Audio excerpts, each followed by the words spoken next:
I gotta tell you, Connor, this is one amazing story, Kurt said, plopping down on the couch next to him.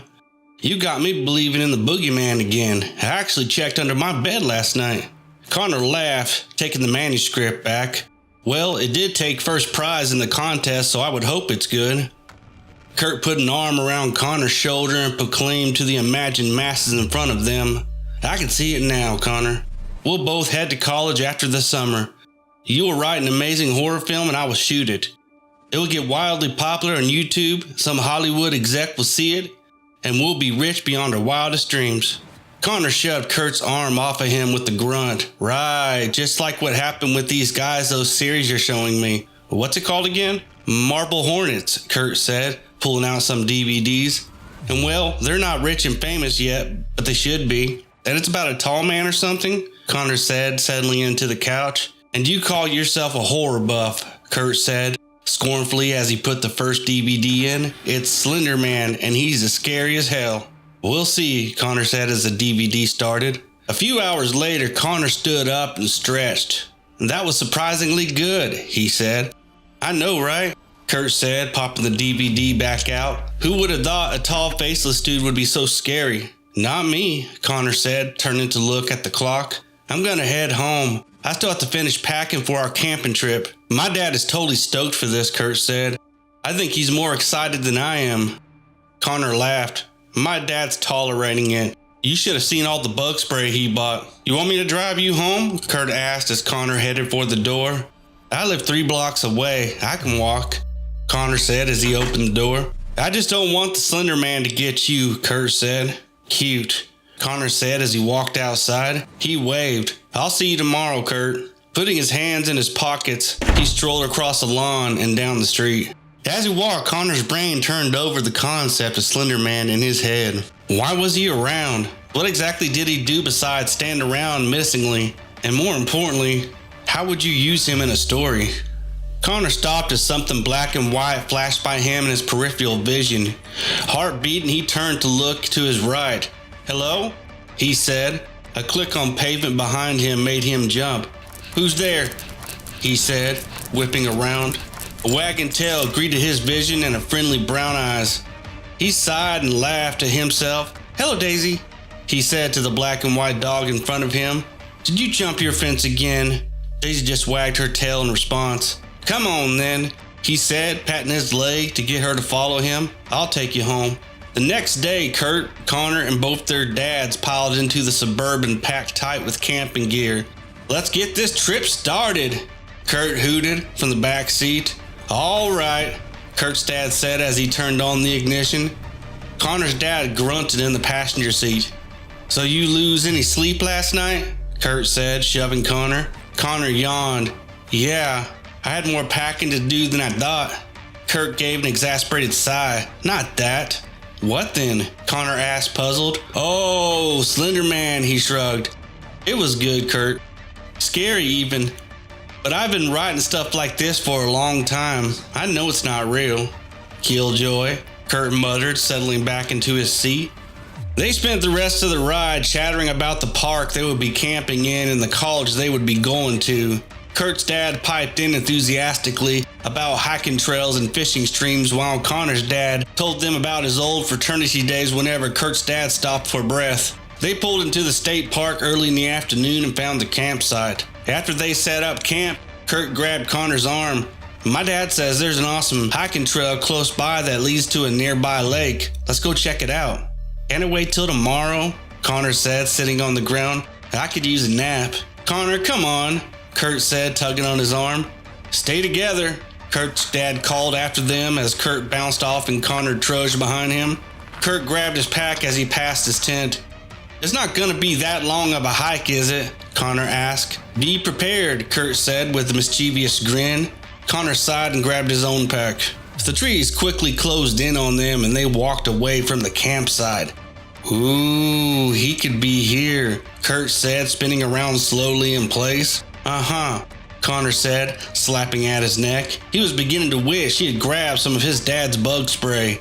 Hey, hold up a second. I gotta take a leak, Kurt said, shifting his pack and running off into the woods. Kurt, wait, stop, Connor hollered after him, shifting his own pack. We're supposed to stick together. You want to watch me pee, you perv? Kurt hollered back. Not particularly, Connor said to himself, leaning against a tree. He sighed as he waited for Kurt. A few minutes later, Connor bolted upright when he heard a panicked yell. Connor! Connor! Get over here, quick! Connor dropped his pack and leaped off the path. Kurt! He yelled. Connor! Kurt yelled back. Connor followed the sound of his voice deeper into the woods. Connor! Kurt yelled again close by. Connor rounded a corner and came to a stop as a black and white suit flew at him from high in the air. Jeez, Connor said, throwing himself backwards. He thrashed for a moment before he realized the suit was empty. He lay back down. Funny, Kurt, he said. He heard laughter above him and looked up. Kurt was sliding down a nearby tree. Oh no, Slender Man doesn't scare me, Kurt said, grabbing the suit and stuffing it back into his pack. Connor cuffed the back of his head. I'm going back to camp, he said. Come on. Kurt followed him, still giggling. Connor shook his head. Could you please stop with the giggling? You got me, okay? Kurt stopped giggling. Thank you, Connor said, continuing forward. Then he realized it wasn't just the giggling that had stopped. Kurt had stopped walking completely. Connor turned around. What now? He said. Kurt was standing open-mouthed, staring at something behind and above Connor. Connor turned around and looked. Trees, and more trees stood in front of him, but nothing else. No, Kurt whispered. It can't be. Connor turned back around. Look, the suit was funny, but you need to knock it off, Kurt. Kurt wasn't listening to him, though. He was slowly backing away with his hands up. I can see you, he whispered. Isn't that enough? Connor took a step towards Kurt. Kurt, he said slowly, creeping into his voice. What are you talking about? Kurt screamed high and shrill. It should have been funny. Connor should have been joking about what a little girl Kurt sounded like, but all Connor could see was the very real horror in Kurt's eyes as he scrambled backwards, waving at something Connor could not see. No, Kurt was shrieking, holding up his hands, his eyes locked with Connor's. You have to see him, he screamed.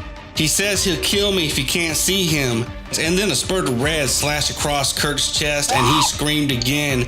Connor ran forward then. He couldn't see what was hurting his friend, but that wound had to come from somewhere. But even as Connor ran forward, Kurt moved back. Only Connor wasn't sure it was under his own power anymore. It was more like he was skidding as someone pushed him. More red slashes appeared on Kurt's arms and face, and he tried to cover himself as his screams grew quieter. I didn't believe. Not really, he whimpered, and then a single deep red point appeared in the middle of Kurt's chest. He gave one final wail and then fell silent. Connor finally caught up with Kurt. He knelt down and shook him by the shoulder. Kurt, he yelled. Kurt's body crunched the underbrush and Connor shook him more urgently. Kurt, he screamed, his own terror full-throated now. But Kurt didn't answer. Connor let his hands drop from Kurt and slowly he stood up, backing away. There was no doubt in his mind to who the he Kurt had been screaming about was, but that was not possible. You're not real, Connor said, voice shaking, but a squiggling little doubt wormed into his mind. As he backed away, his eyes turned towards the shadow cast by the tree, and then one branch shadow seemed to move and shake, and then two, and then three. Slowly Connor turned around, a glimpse of black and a head far, far too high in the air. He didn't scream again. He was too far gone for that. He just ran, heedless of where he went. He didn't dare look behind him. He knew that if he did, he would be lost. Trees flashed past. He stumbled and fell into a briar patch. Hands stinging, he shoved himself up. His knees felt wet. He was bleeding. No time to stop though. Just one breath and the next. Eventually at the top of the steep incline, he lost footing and he fell. End over end he tumbled, neck turning awkwardly at points, but always stopping just short of a break. He came to a stop on his back and out of breath at the bottom of the hill. He looked up at the sky, dazed, seeing the sunlight patter through the branches above him. He was vaguely aware that he appeared to have landed in a patch of mushrooms. that were now encircling him on all sides, and then something very thin and very tall moved above him. He was falling again, and Connor wondered if he had imagined stopping at the bottom of the hill, but it was dark now. He couldn't see anything, just a sensation of weightlessness. He flailed his arms and legs and met nothing. Something thin but strong encircled his right wrist. Automatically he pulled away, but he found he couldn't move his arm.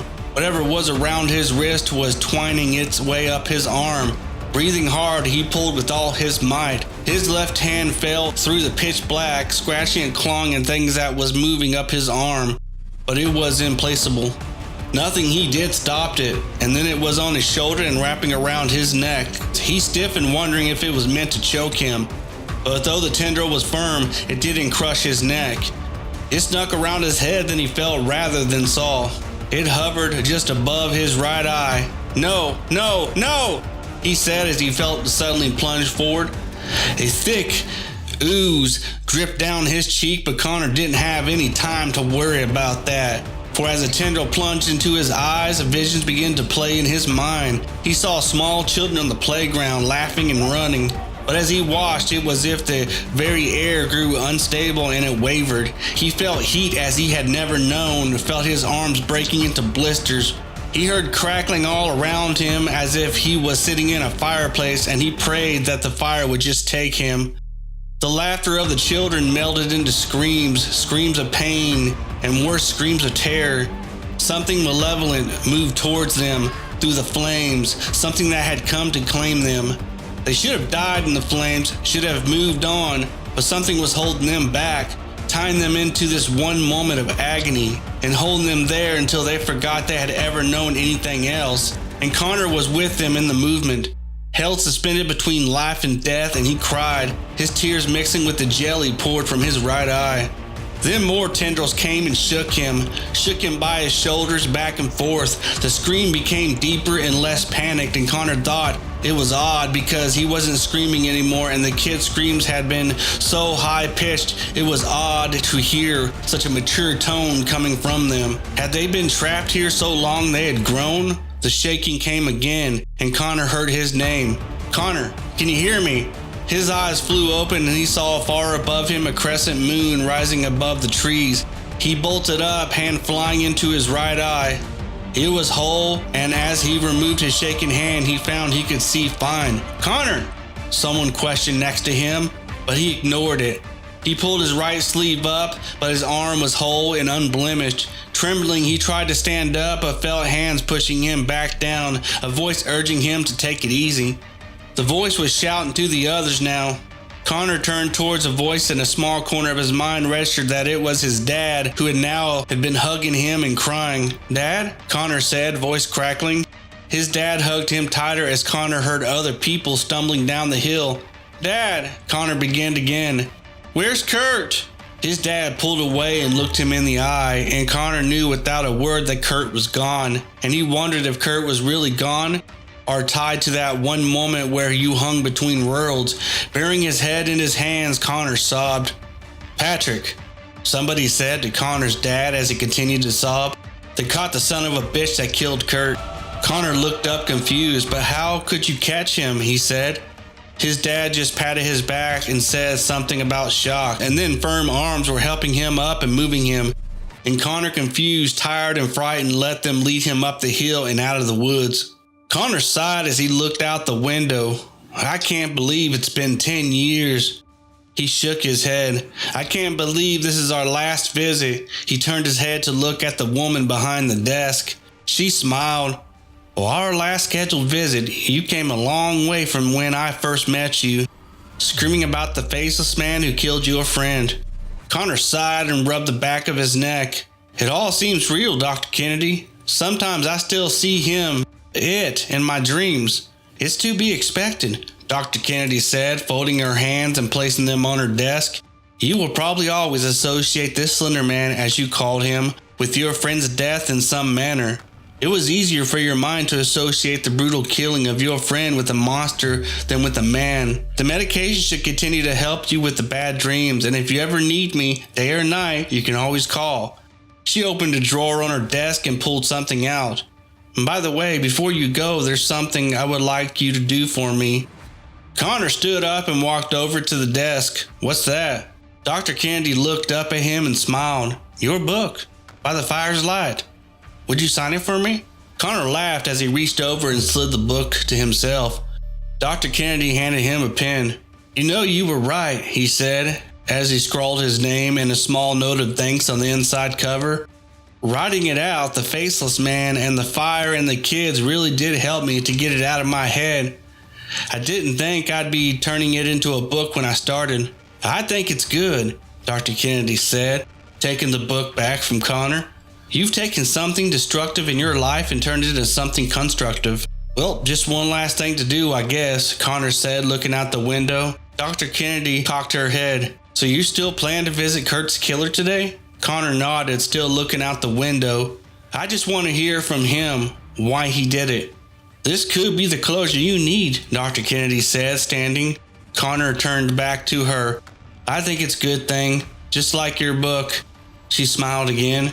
"The critics are eating it up from what I've seen. It's starting to sell like wildfire." "Right, wildfire," Connor said, repressing a small shudder. He reached out a hand. "Well, thanks for everything, Doc," he said. Dr. Kennedy took his hand and shook it. "Good luck to you, Connor." 15 minutes later found Connor on his way to the state penitentiary, his blue Corolla rolling down the interstate. Feeling of anxiety had been building in him all day. Normal, he supposed, he was going to confront his friend's killer. He shook his head and rubbed the back of his neck again. A flash of black and white next to him on the road made him catch his breath. Checking the rearview mirror, he saw a man in a business suit on the shoulder of the road looking at a car with the smoke pouring from the hood. Connor sighed. "Get a hold of yourself, Connor," he murmured as he pulled off at his exit. "You just put your life back together." Hey, guard tower, 3 buzzing and keyless, cell phone, phoneless, and anything that even looked like a weaponless later, Connor sat down in front of the plastic barrier. Next to him was a beige telephone. In front of him was a tall, burly man. Jared Holloway, Kurt's killer. Jared's hair was practically shaved off with only a small bit of dark fuzz showing. His brown eyes were hard and his fingers gnarled. Jared picked up the phone. Connor did the same. "So," Jared said, a sneer on his face, "I suppose you come to find out why I did it." Connor looked into Jared's face at the sneer, the hate. He looked into Jared's eyes and saw just for a moment a flame flicker in them. "No," Connor said, surprising himself and Jared. "No," he said again, wonderingly. He put the phone down for a moment and looked around them. The guards were alert for any wrongdoing, but they weren't really paying attention to what he was saying. He picked the phone up again and turned to Jared. "I want to know why you took the blame." Jared's eyes widened for a split second and then narrowed. "What, are you still crazy? Crazy as when they found you after I lost you?" He leaned forward. "It's simple. I took a knife and sliced your friend up. His blood still dripping from my hands. I turned on you and you ran like a little pansy. You got lucky and I lost you. End of story." Connor leaned forward too. "Yes, that's what you told the cops, the court, everyone." His eyes locked with Jared's again. "But it's not true, is it?" he whispered. Jared's eyes flickered back and forth rapidly. Again for a second, Connor saw a flame dance in them. Jared closed his eyes and shuddered. "Look," he rasped, voice low and close to panic. "If I say that's what happened, it's what happened." He shook his head. "I may be on death row, but there are things worse than death." And then, before Connor could say anything else, Jared hung up his phone. Connor sat and watched as a guard took him back and wondered. That night, Connor sat in his apartment in a small kitchen dining room area. The only light came from a small lamp on the counter. He looked down at the book in his hands and leafed through the pages. Dr. Kennedy was right. It was selling well, and his publisher was already clamoring for a sequel. He should be happy, but he was more apprehensive than ever. Putting the book down on the counter, he grabbed a kettle off the stove and filled it with water. He needed to relax. A cup of tea and then bed. Turning back to the stove, he turned it on. It clicked for a moment as it tried to ignite, and then flames shot out it in a gigantic whoosh. With a yell, Connor flung himself backwards over the counter. The flames were shooting straight up and possibly high, licking the wooden cabinet above the stove. The cabinet began to burn, turning black as smoke curled away from him. It was burning as if gasoline had been dumped on the fire, racing across the cabinet door. Connor turned, reaching for his fire extinguisher, and then stopped. In the corner by the front door was a tall, thin space of black that was darker than the surrounding apartment. Connor froze, staring at it, even as he felt the heat from the fire behind him lick his back, and then it moved towards him. "No, no!" Connor screamed, bolting towards his bedroom door. He shoved it closed and locked it, for all the good it would do. Even as he closed the door, he could hear the fire whooshing, growling. There was an orange glow coming from the crack beneath the door. Backing away, Connor looked around him. He was on the 4th floor. The only way down was a long jump. He backed against the window. "Why now?" he whispered. "Why have you come?" There was no answer as the door cracked and the room began to fill with smoke. Vaguely, Connor was aware that smoke alarms were going off and that people in the hall were running for the fire escape. But more importantly, he was aware that flames were licking through the door now, and the smoke he could see dancing tendrils weaving in through the cracks. With a sudden resolve, he lifted the window. "He may have taken them," he said, turning to the door one more time. He climbed up into the window as a business suit came into view, smoke and flames obscuring his view, so he couldn't tell if the tile was red or just black reflecting the flame's light. "But you won't take me," and then he pushed backwards, not daring to look below him. Wind whistled in his ears as he fell. Connor didn't feel fear. Instead, he felt a certain giddiness. And when what looked like a head popped out of his window, he waved cheerfully for just a second before his body hit the concrete sidewalk. There was a jarring pain all through him, and stars flooded his vision. "At least I get to leave," he thought, hearing screams and running feet distantly. And then he thought no more.